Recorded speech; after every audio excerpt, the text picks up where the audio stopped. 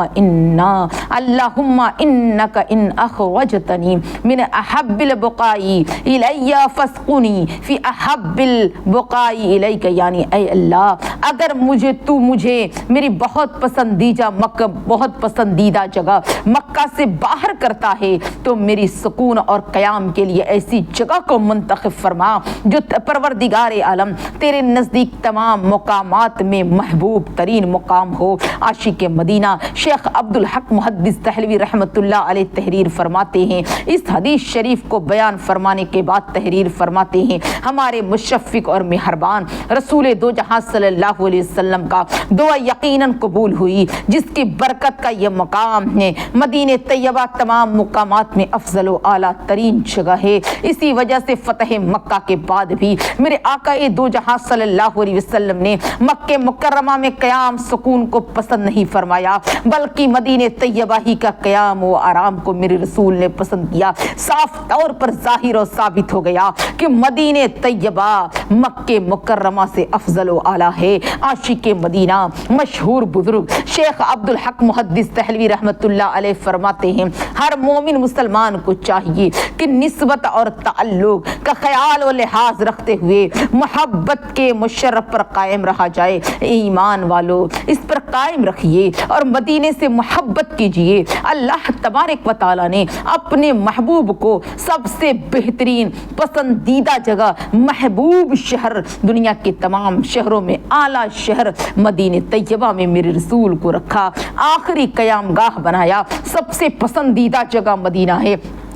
تبھی تو آقا دو جہاں صلی اللہ علیہ وسلم، میری پیاری عزیزات، مکہ فتح ہو گیا، مسلمانوں کے ہاتھ میں آ گیا، لیکن فتح مکہ کے بعد بھی میرے آقا دو جہاں صلی اللہ علیہ وسلم نے مکہ میں رہنا پسند نہ فرمایا، آپ مدینے میں اپنے آخری قیام گاہ فرمائیں اور میرے سرکار مدینے میں ہی رہا کرتے تھے۔ ناظرین و ناظرات، میری اسلام کی مقدس شہزادیوں، مدینہ تمام شہروں میں افضل ہے، اعلیٰ ہے، اس کا مقام تمام شہروں میں افضل و اعلیٰ ہے۔ اسی لیے تو میرے سرکار جب ہجرت فرمائے تو آقا دو جہاں صلی اللہ علیہ وسلم کے ساتھ ساتھ تمام صحابہ اکرام آپ کے پہلو میں آئے۔ تمام صحابہ کرام اپنے گھر کو، اپنے سامان کو، اپنے خاندان والوں کو چھوڑ کر سب کے سب مدینہ شریف تشریف فرمائے، اور جب تک زندہ رہے، جب تک پردہ نہیں فرمائے تھے صحابہ کرام، میرے سرکار دو عالم صلی اللہ علیہ وسلم کی جان ساری، وفاداری، محبت میں خوب بھرپور ساتھ دیتے تھے اور سرکار سے محبت کیا کرتے تھے، اور پھر ایمان کی حالت میں دنیا سے چلے گئے۔ ناظرین و ناظرات، اللہ تبارک و تعالیٰ اپنے محبوب صلی اللہ علیہ وسلم کے چاہنے والوں کا دل کتنا وسیع اور اعلیٰ رکھ دیا تھا۔ اے میری اسلام کی مقدس شہزادیوں، صحابہ کرام